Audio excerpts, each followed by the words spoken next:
I didn't believe it at first. How could I? Milo had been a mute fixture in our home for years, a quiet shadow in a gray cage. But the day he finally opened his beak, the words weren't random. They weren't cute.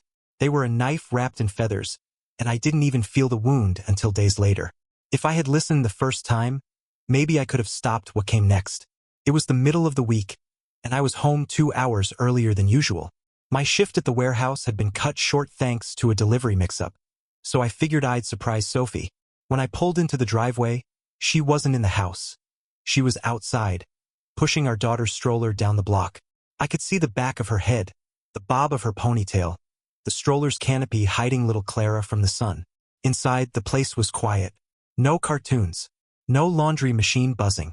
Even the fridge's hum seemed muted. I tossed my keys onto the kitchen counter and glanced over at Milo's cage in the corner of the living room. He was perched on his favorite branch, head cocked to one side, eyes locked on me. And then, in a voice I didn't recognize, deep, casual male, he said, "Don't tell him, babe." I froze mid-step. It was clear. Not a garbled mumble. Not some random sound he'd strung together. Words. Actual words. I glanced at the TV. It was off. The remote sat untouched on the coffee table. I walked over, stared at Milo. "What did you just say?" He just blinked, feathers twitching slightly, then turned to preen his wing like nothing had happened. I shook my head, half laughing to myself. "You scared me, you little freak." I chalked it up to something he'd overheard from the TV at some point. Maybe Sophie had left on some drama earlier. Milo didn't talk, but African greys were supposed to be great mimics. Maybe this was him finally figuring it out. Still, I couldn't shake the weirdness. I'd had Milo for 7 years. He'd never spoken a single word before. Not a hello. Not a whistle. Not even a fake cough. When Sophie came back, I didn't mention it. What was I supposed to say? "Hey, babe, the bird said something creepy while you were out?" It sounded stupid even in my own head. 2 days later, it happened again. It was Thursday afternoon, and I just finished my shift. Sophie had taken Clara to the park, so I was alone in the house. I was pouring myself a glass of water when I heard it. That same voice. Male. Casual. "Sophie, oh God." "Yes. Mark." My grip on the glass tightened. "Mark. My brother." The glass clinked against the countertop as I set it down too hard. I stepped into the living room slowly, my heart thudding in my ears. Milo was staring at me again. Not moving. Not making a sound now. I stood there for a good 30 seconds, waiting for him to repeat it. Nothing. I let out a breath I didn't realize I'd been holding. "You've got to be kidding me," I muttered. Could have been anything. He could have picked that up from TV too. Maybe Sophie had been talking on the phone with Mark about some family thing. But that sentence, the tone, it wasn't neutral. The way Milo repeated it, there was weight there. A rhythm that didn't sound like polite conversation. For the first time, a cold little knot started forming in my stomach. That night, lying in bed, I replayed the last few months in my head. Sophie had been spending more afternoons out running errands with Clara. She'd started putting her phone face down on the table. Her texts got shorter, vaguer. I tried to tell myself I was being paranoid, but the more I thought about it, the more I realized.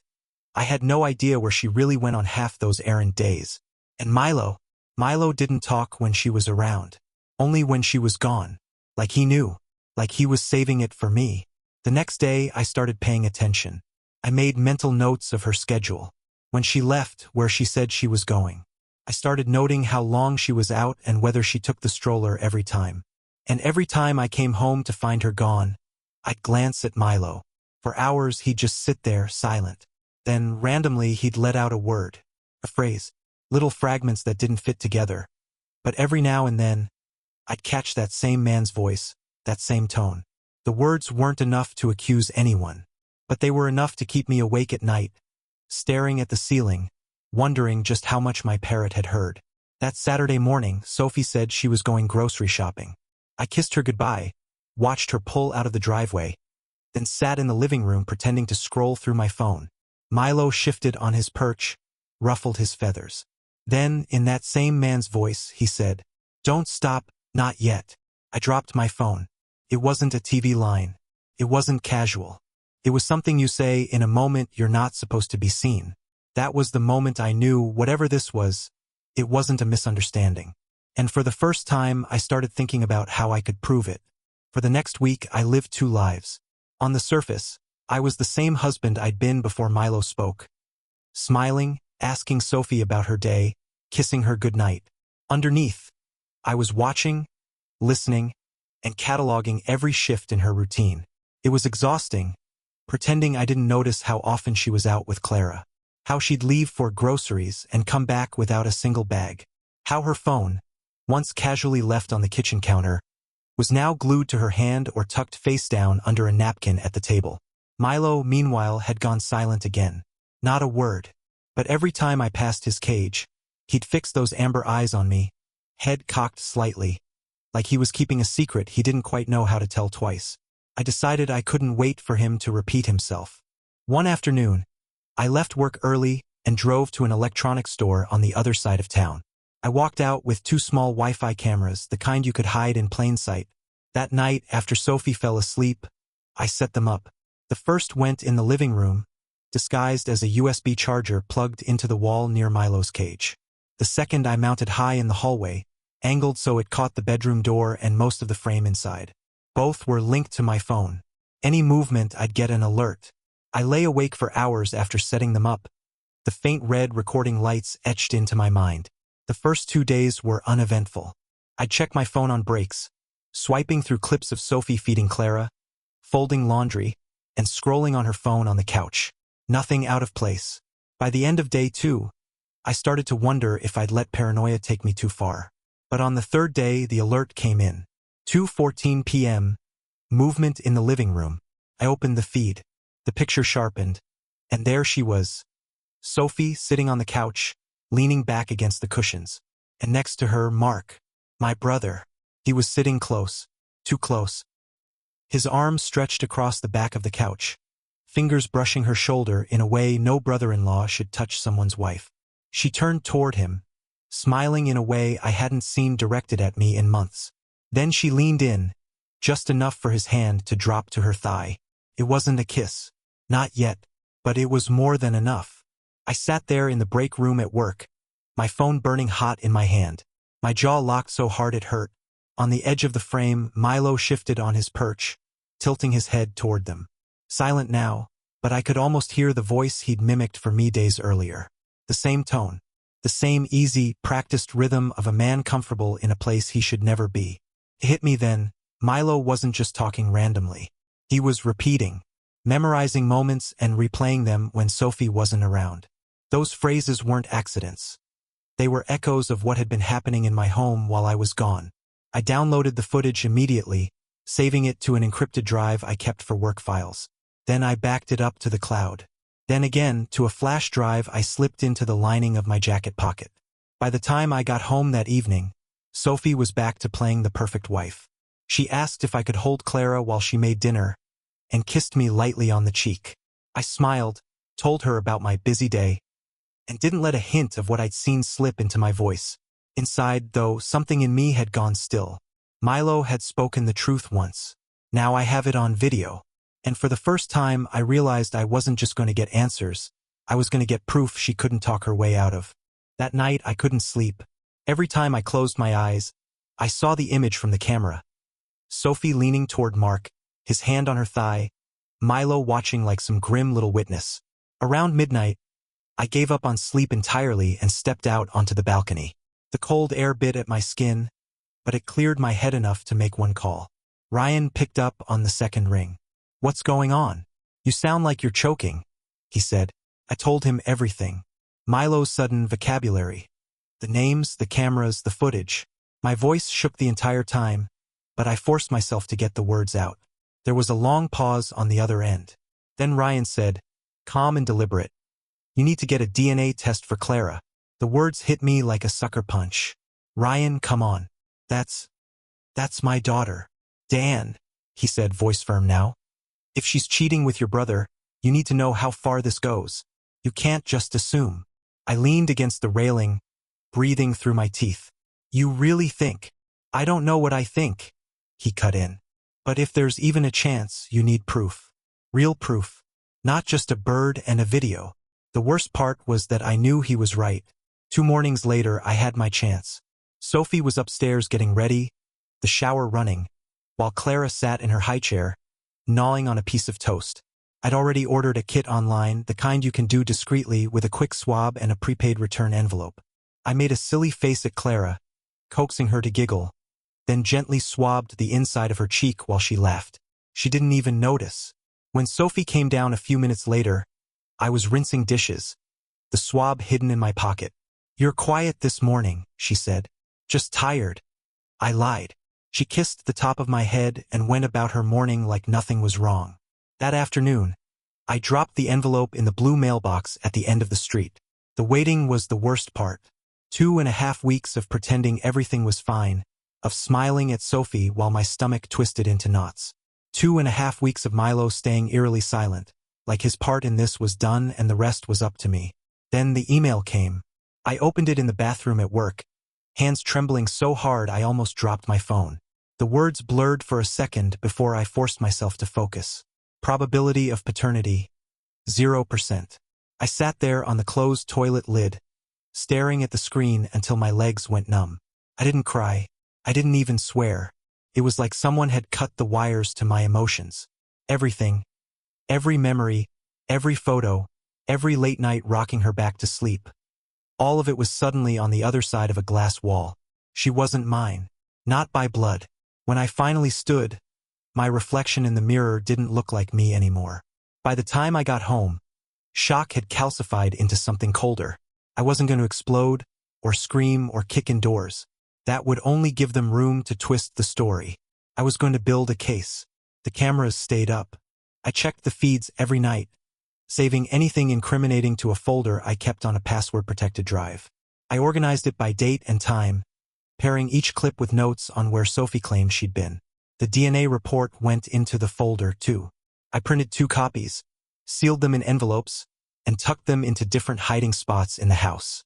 If anything happened to my laptop, I wouldn't lose this. I also started keeping a physical journal. Not for my feelings, those could rot, but for the timeline. Every lie, every suspicious trip, every minute Mark's car sat parked outside when I wasn't home. Dates, times, details. It wasn't paranoia anymore. It was preparation. Because now I knew exactly what I was dealing with.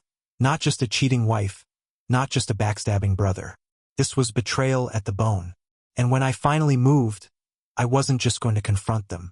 I was going to bury them with the truth. It was a Wednesday morning when I decided to do it. No more waiting, no more wondering how far they'd go. I'd seen enough through the camera feeds to know this wasn't some fleeting mistake. They were comfortable. They were practiced.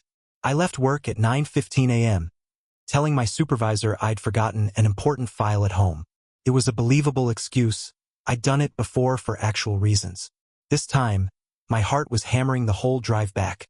My grip locked so tight on the wheel that my knuckles felt carved out of stone. As I pulled into the driveway, I saw it. Mark's car, parked just far enough down the street to look casual if you weren't paying attention. I didn't bother parking quietly. I wanted them to hear me come in. Inside, the air felt heavy. The hallway was silent except for the faint hum of the heater. Milo's cage sat empty. Sophie must have moved him upstairs for company. I walked straight to the bedroom door. It was only halfway closed, like they didn't even care. I pushed it open. Sophie was in bed, the covers tangled around her legs, hair loose and messy in a way I hadn't seen in years. Mark was sitting up beside her, bare-chested, scrolling his phone like this was his damn house. Her eyes went wide when she saw me, but it wasn't guilt I saw first. It was calculation. Like she was already deciding what version of this she was going to sell me. "What the hell is this?" I asked. My voice was low, but it carried. "Dan." She pulled the blanket tighter around herself. "It's not what you think." Mark didn't even flinch. He just leaned back against the headboard, smirking like a man watching a bad sitcom. "You're overreacting, man." I stepped farther into the room. "Overreacting? You're in my bed. With my wife." Sophie's voice sharpened. "Your bed?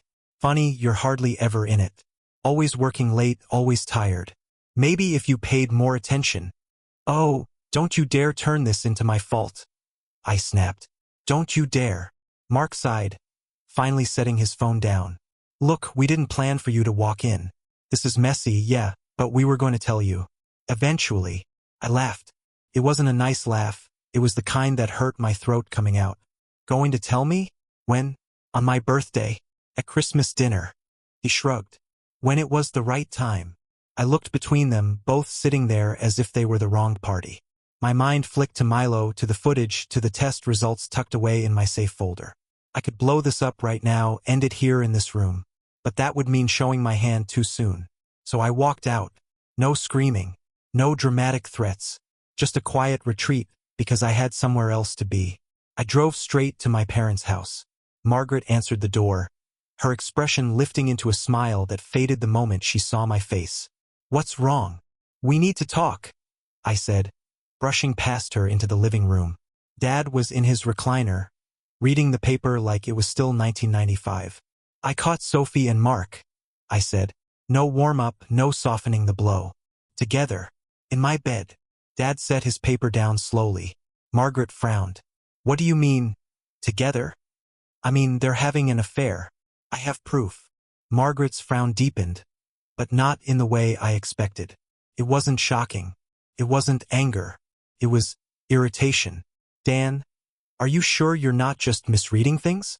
I walked in on them, I said, my voice rising. Half naked. There's nothing to misread. Dad sighed, rubbing his forehead. This is complicated. Complicated. I repeated. No, it's pretty damn simple. My wife is cheating on me. With your other son. Margaret folded her arms. Dan, listen to me. I know this is hard to hear, but maybe you need to step back. Walk away. I stared at her. Walk away? From my marriage? From my own house? She glanced at Dad, then back at me. Mark cares about her. And about Clara. The mention of Clara's name made something twist inside me. They didn't know yet. I care about Clara, I said. But she's... I stopped myself. Not yet. Not here. Margaret pressed on.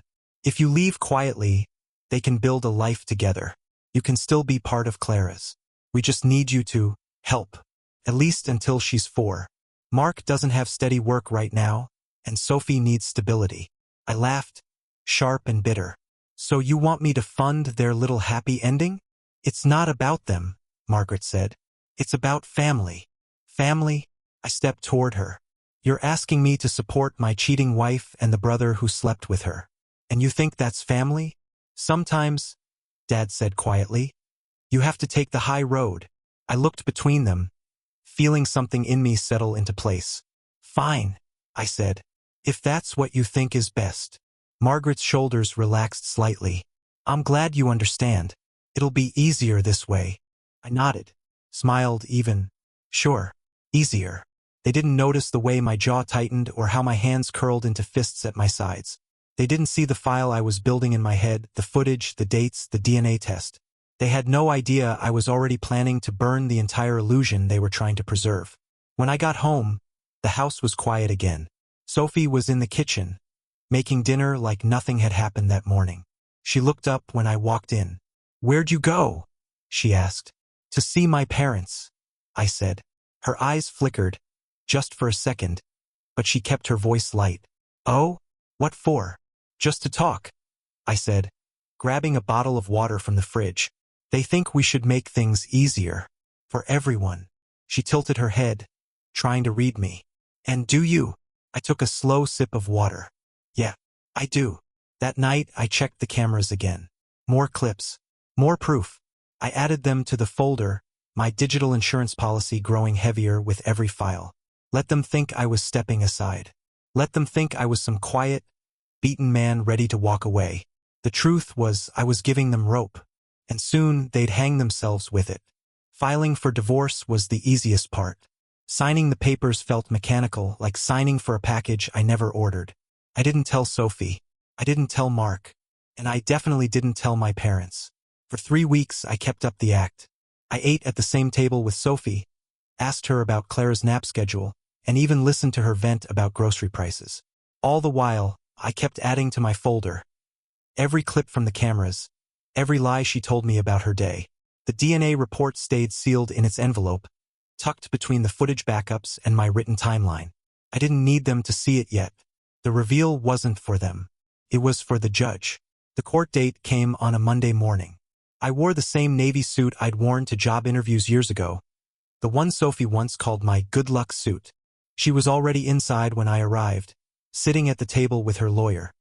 A man in an expensive suit and a practiced smile. Mark wasn't with her. I spotted my parents in the back row, Margaret whispering something to my father, both of them looking everywhere but at me. When I took my seat at my table, my lawyer leaned in. They're walking in confidently. Don't react to anything. I wasn't planning to, I said. The hearing began with Sophie's lawyer painting me as an unstable husband. Jealous, controlling, prone to overreaction. He made it sound like I'd abandoned the marriage without cause. He said Sophie wanted to move forward peacefully, for Clara's sake, but that I was refusing to provide financial support out of spite. I let him talk, let him paint his picture. When it was my turn, my lawyer stood and said, "Your Honor, my client has evidence that will clarify the situation in its entirety." The judge glanced at me, then nodded. Proceed. We started with the footage. Clip 1. Sophie and Mark in the living room, sitting close, his hand brushing her thigh. Clip 2. Sophie leaning into him, laughing, his arms sliding around her shoulders. Clip 3. Both of them disappeared down the hallway toward the bedroom, hand in hand. Each clip had a date and timestamp, and each one contradicted whatever errand Sophie had claimed she was on that day. I didn't look at her as the clips played on the small monitor in front of the judge, but I heard the shift in her breathing, the faint scrape of her chair as she leaned forward. When the last clip ended, my lawyer said, "Your Honor, this pattern extends over several months. We have dozens more clips if needed, all from inside Mr. Hayes' residence." The judge's eyes narrowed slightly. "Mrs. Hayes, do you contest the authenticity of these recordings?" Sophie's lawyer cleared his throat. "We reserve the right to review them fully, but at this time they're real," Sophie blurted, her voice tight. I still didn't look at her. My lawyer waited for the murmurs in the gallery to fade. "There's one more piece of evidence, Your Honor, and this concerns paternity." The judge looked at me. "Go on." I took a breath. "I recently obtained a DNA test for Clara. The results show a 0% probability of paternity." The judge's face didn't change, but I caught the slightest pause in his pen. "You have documentation?" I handed over the sealed envelope. The judge opened it, scanned the page and set it down. "This test is conclusive?" "Yes, Your Honor." That was the moment I finally turned to look at Sophie. Her mouth was slightly open, but no words came out. Her lawyer leaned in to whisper something, but she didn't seem to hear him.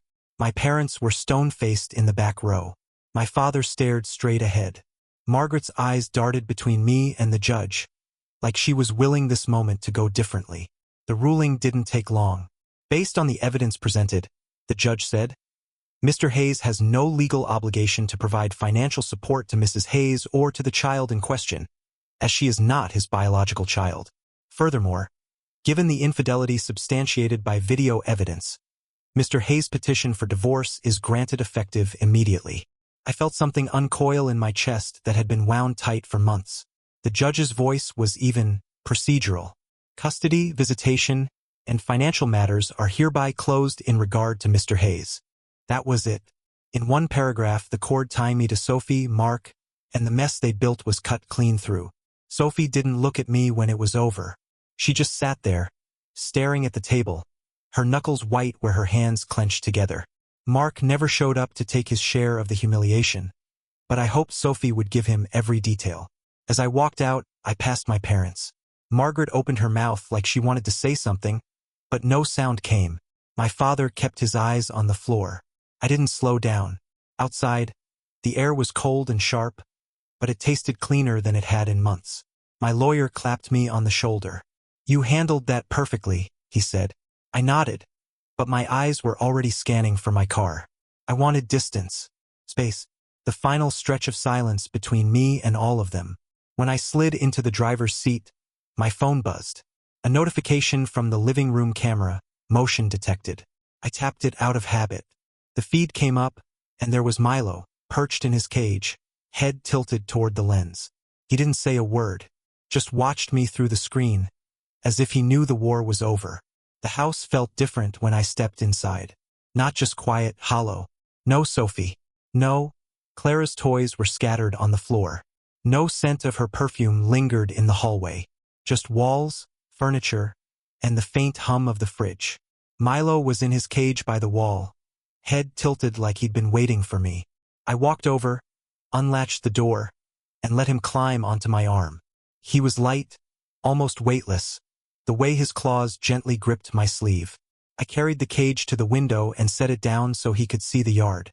He didn't make a sound. Not a word. Not even the faint whistle he sometimes made when the kettle boiled. It was as if whatever had driven him to speak before had burned out completely. My phone rang on the counter. Ryan's name lit up the screen. "You holding up?" he asked when I answered. "I'm done," I said simply. "With all of them. You've got the clean break you wanted. Don't look back." "I won't." I meant it. I stood there with Milo on my arm, looking around the living room. This bird, the one I'd always assumed was just a quiet pet, had been the one to tell me the truth no one else would. Not my wife. Not my brother. Not even my parents. It took a parrot to rip the blindfold off. The thought should have been funny, but it wasn't. It just left me with this strange mix of gratitude and exhaustion. That night, I opened my laptop and pulled up real estate listings. Somewhere far away. Somewhere my last name meant nothing. I didn't want a fresh start speech from anyone. I just wanted distance. By morning, I'd made my decision. The house would be listed within the week. I started packing the essentials into boxes, photo albums, some clothes, my tools. Anything else could be sold, donated, or left behind. Sophie and Mark had already taken enough from me.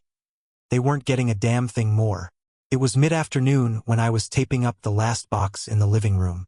Milo was back in his cage by the window watching me work. I paused, hands resting on the cardboard, when I heard him move. His claws scraped against the perch. Then he turned his head toward me. In a soft, clear voice he said, "Good boy, Milo." The sound froze me where I stood. It wasn't a phrase I'd ever taught him. It wasn't Sophie's voice or Mark's. It was mine. I didn't know whether to smile or shiver. "Yeah," I said quietly, more to myself than to him. "Good boy. What would you have done if your parrot exposed an affair like this? Would you have gone to court or just walked away? Drop your thoughts in the comments. And if you want more wild betrayal stories, hit subscribe so you don't miss the next one.